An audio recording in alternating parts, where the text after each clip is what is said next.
The donkey who finally said no. They didn't use him because he was weak. They used him because he was too good, and he let them, every single day. With a smile, Deo was a donkey who believed kindness was his superpower.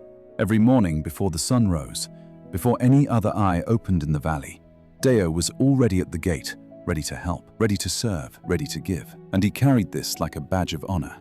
He walked through the valley with his head high, thinking, I am the most important animal here. Everyone needs me. Everyone loves me. The horse needed wood hauled across rocky paths. Deo carried it, no complaints. The goat needed her cart pulled through deep mud. Deo pulled it, no hesitation. The cow needed someone to stand guard at her fence under the burning afternoon sun. Deo stood there for hours, not a single word.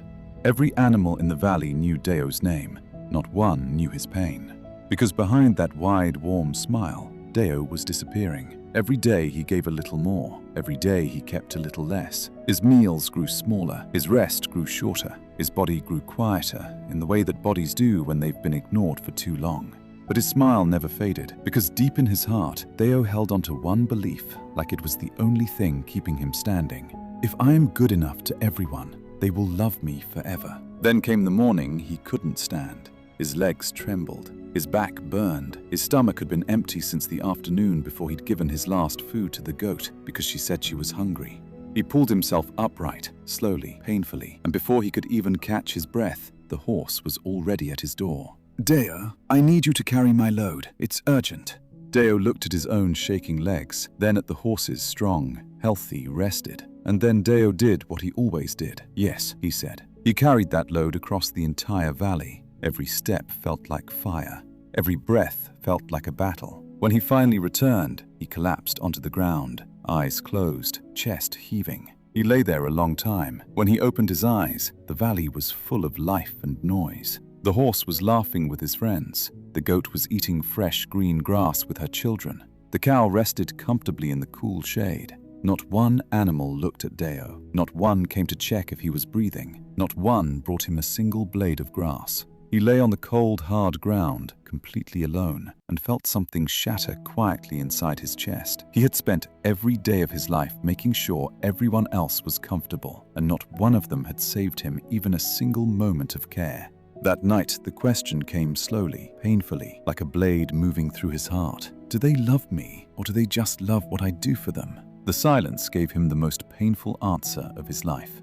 The next morning was different. When the horse arrived, Deo didn't move. Deo, I need you. No, the horse blinked. What did you say? No, quiet. Not angry, not afraid. Just finally, completely done. The horse waited for Deo to laugh, to apologize, to jump up like always. Deo didn't move. The horse left, confused. Then came the goat, then the cow, then the dog. Each time, Deo said the same single word, no. And here is what shattered the last piece of him and then rebuilt him whole.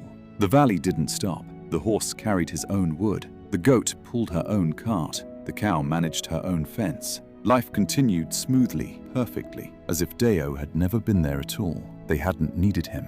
They had only needed someone who couldn't say no.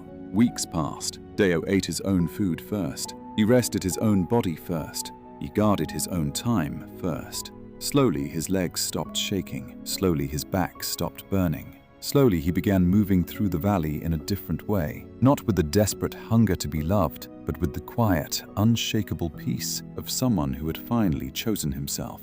The other animals noticed. He wasn't angry. He wasn't cold. He was just solid like a tree, with roots so deep that no wind could find them. And those same animals who had used him without a second thought, they respected him now more than they ever had before. Because the world does not respect the one who gives everything. The world respects the one who finally knows what they are worth.